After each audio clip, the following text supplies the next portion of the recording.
And so if someone says, you're not like everyone else, then you can just reframe that as like, I am exceptional. And that's not a bad thing. There's a teacher and he's got 2 classes that he teaches. And one class, he says, the only assignment for this whole semester is that you come back with a perfect clay pot. That's it. That's the assignment. The other class, he says, your objective is to make the most total quantity of clay pots, and you'll be measured by how many pots you make.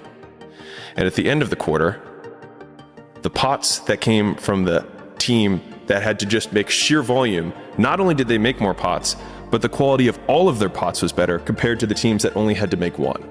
And it just underlines the biggest lesson that I've learned in my life, which is that volume negates luck, is that you can try to be lucky and pick the one perfect thing and try and make it, but if you don't want to try and be lucky, you can just do so much work that you will brute force your way to figuring it out. Like if you do 1,000 podcasts, you'll be pretty good at podcasts, right? But if you try to say, okay, you're brand new, and all you have to do is make one perfect podcast.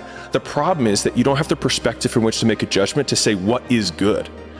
I'd say one of the strongest mental frames that has gotten me through my hardest times is thinking this will be the story that I will one day tell. And that means the harder it is, the bigger the dragon, the more epic the story, and by consequence, the more epic the hero. And if you think about the difference between winners and losers, winners define themselves by what they made happen, and losers define themselves by what happened to them. And the difficult part of the lonely chapter is that the Rocky cutscene lasts 90 seconds in the movie and lasts 5 years in reality. So I came up with this idea a couple of weeks ago called the lonely chapter. I f***ing love it. So there is a period in everybody's journey where they are so different because they've started to do new things that they no longer fit in with their old set of friends. But they're not sufficiently developed that they've gained their new set of friends. And they're unsure.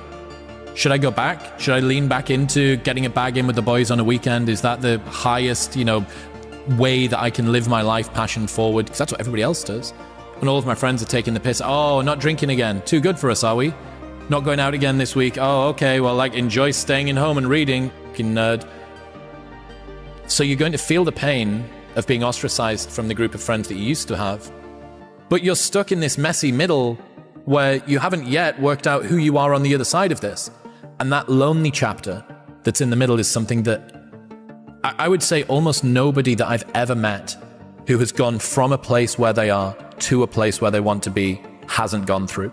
Every hardship that you encounter, if you reframe it as the story that you will someday tell to yourself of the person that you've become based on the dragons you've slain and the obstacles you've overcome, then I think that makes those obstacles a unique opportunity for self-improvement, because we can be grateful for these things. I think Jocko has a whole bit on this where whenever something bad happens, he says good.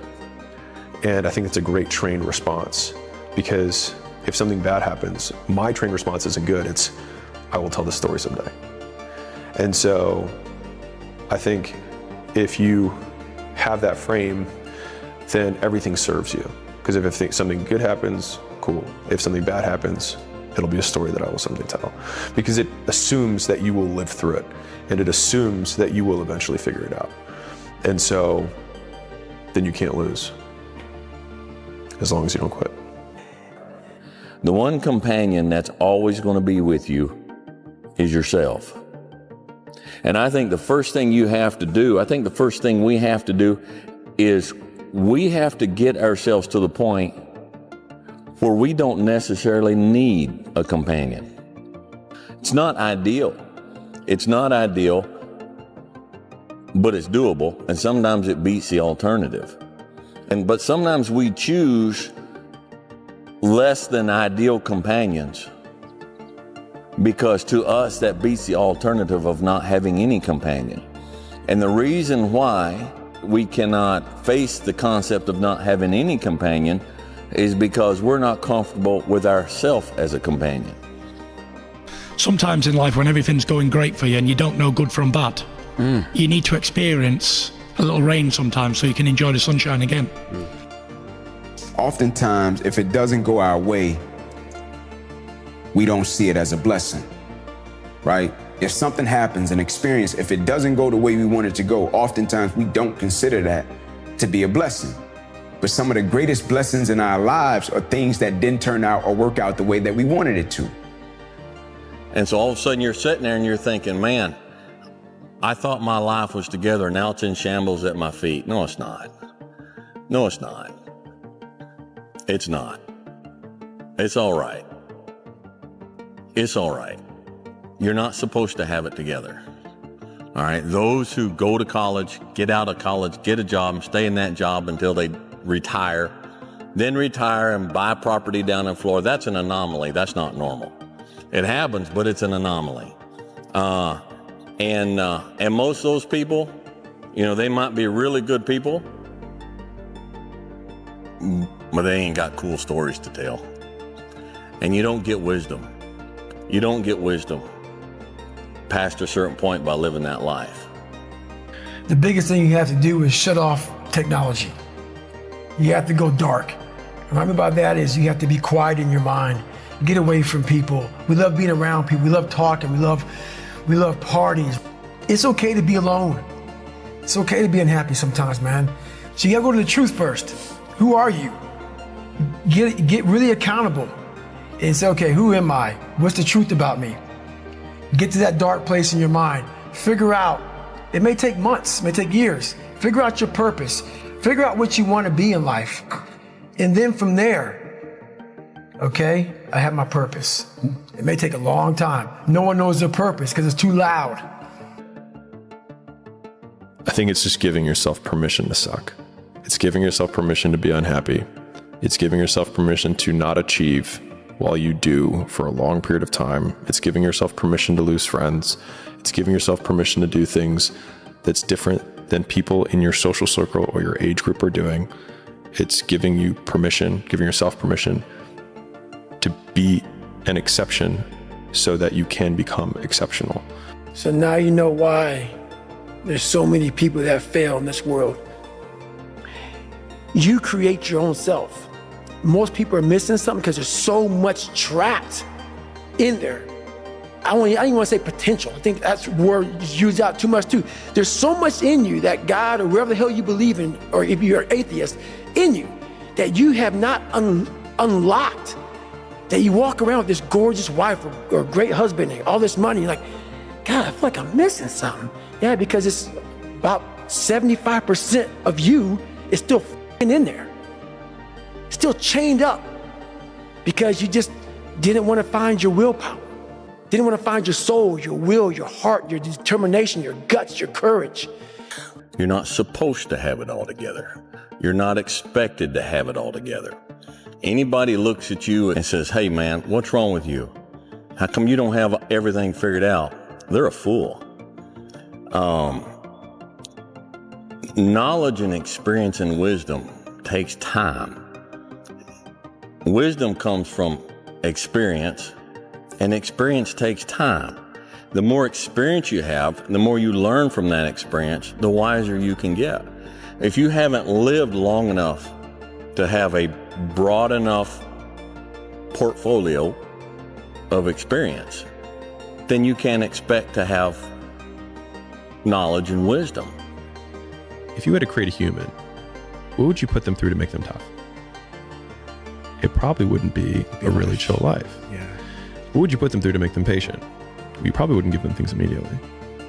And so it's like we want these traits, but each of the traits has a price tag attached to it. And it's just like, do you want to pay the price tag to get the thing? And so I think if people reframed the period of life that they're going through as the price that they're paying out of their wallet, but the wallet is their time, it's the seconds of life that they're trading for it, then I think more people would be willing to make the trade. Because at least when I look at myself, like when I'm 80 something years old and I'm looking back on my life, I want to have these traits. But in order to have those traits, I know I have to go through these things. And I think for me, that's given me a lot of comfort in hard times. When you come out of the storm, you won't be the same person that walked into it. That's what the storm is all about. When you can't control what's happening to you, control how you respond to it. That's where your power is. At some point, everything's going to go south on you. Everything's going to go south, and you're going to say, this is it. This is how I end. Now you can either accept that or you can get to work. That's all it is. You just begin. I come from hell, and a lot of it I created. We can be our worst enemy. Why is the truth so important? It gives you a starting point. You have to have the truth to have a starting point. Once you come face to face with who you are, you have a starting point. And your true self is found, honestly, in that very uncomfortable zone. We all look for toughness. We all want it, but we look for it in a comfortable environment. You will not find toughness in a comfortable environment. Those of you who are listening to this, you will not find it. I was trying to look for it everywhere. The only way you find it is to drown yourself in a position where you're just out of sorts, where you can't swim and you're drowning.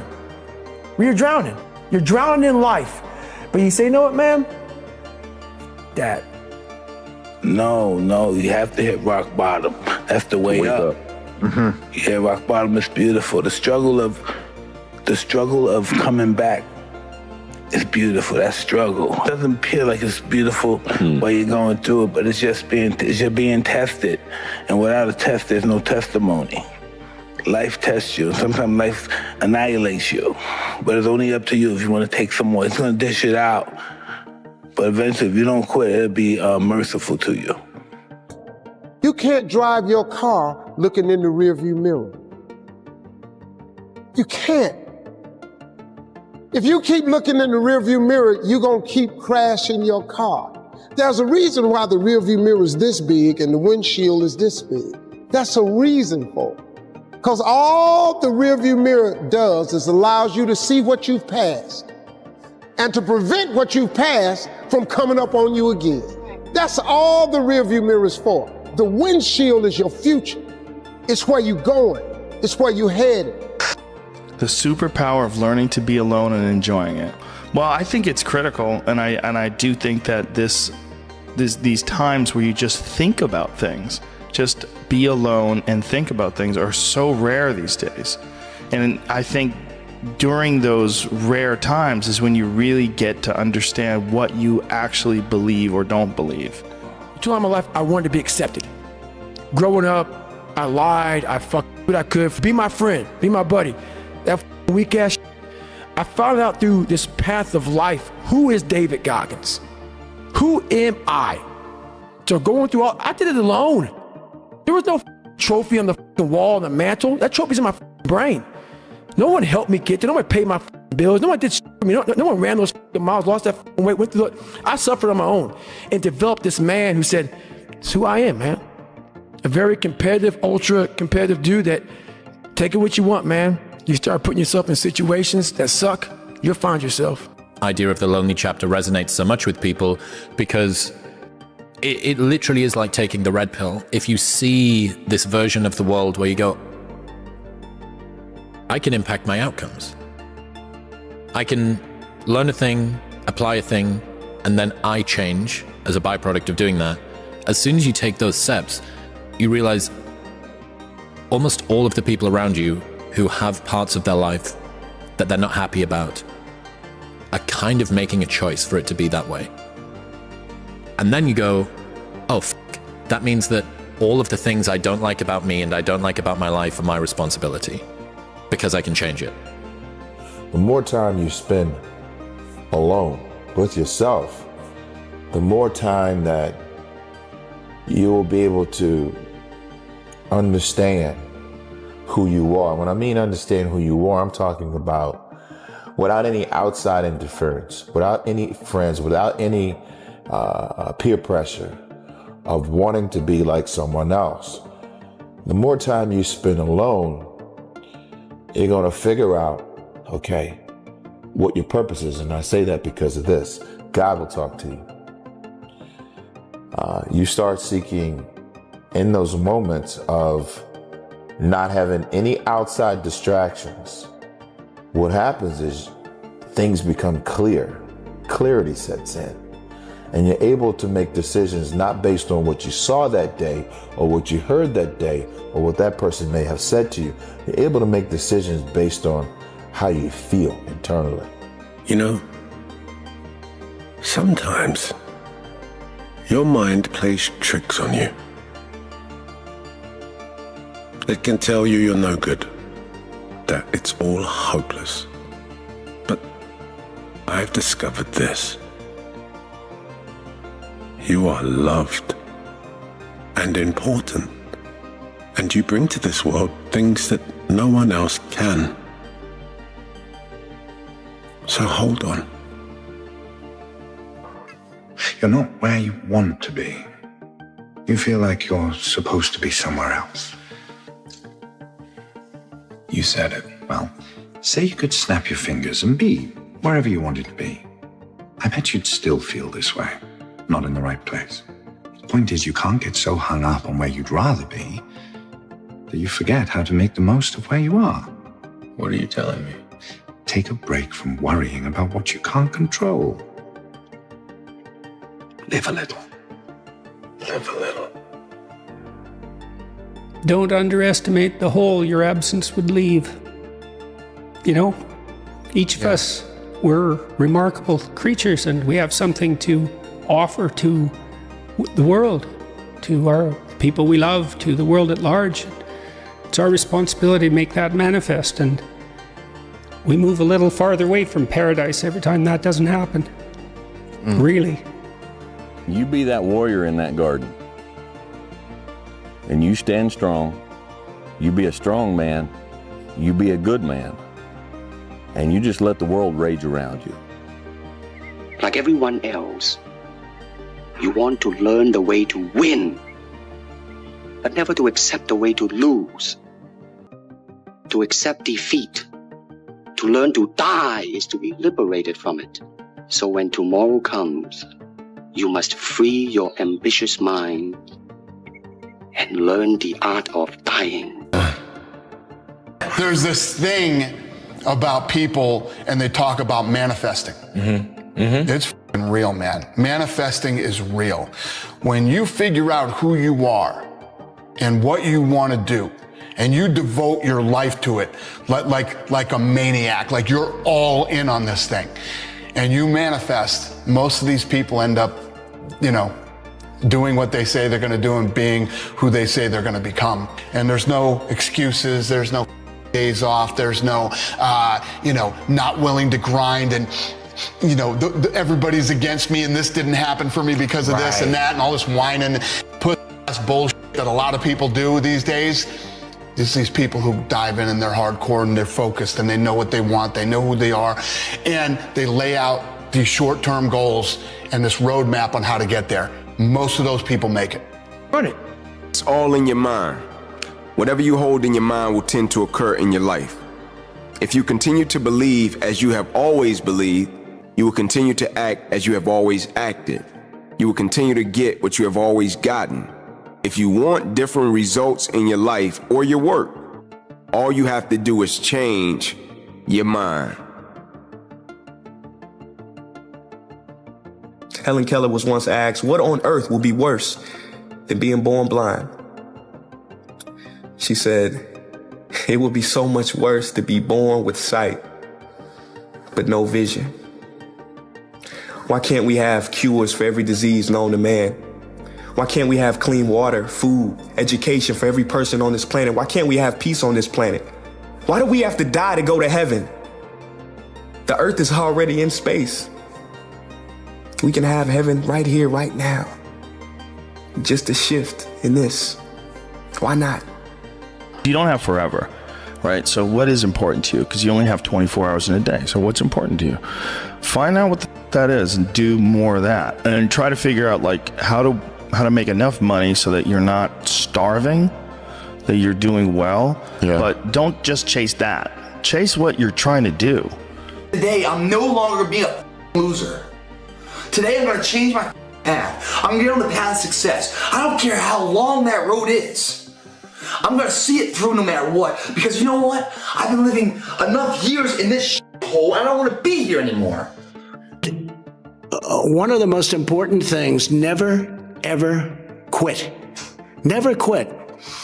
But I've watched some of the people grow. I've watched some of the most incredible, brilliant students, and they didn't make it like other people made it because they didn't have that drive. They didn't have that never give up ability.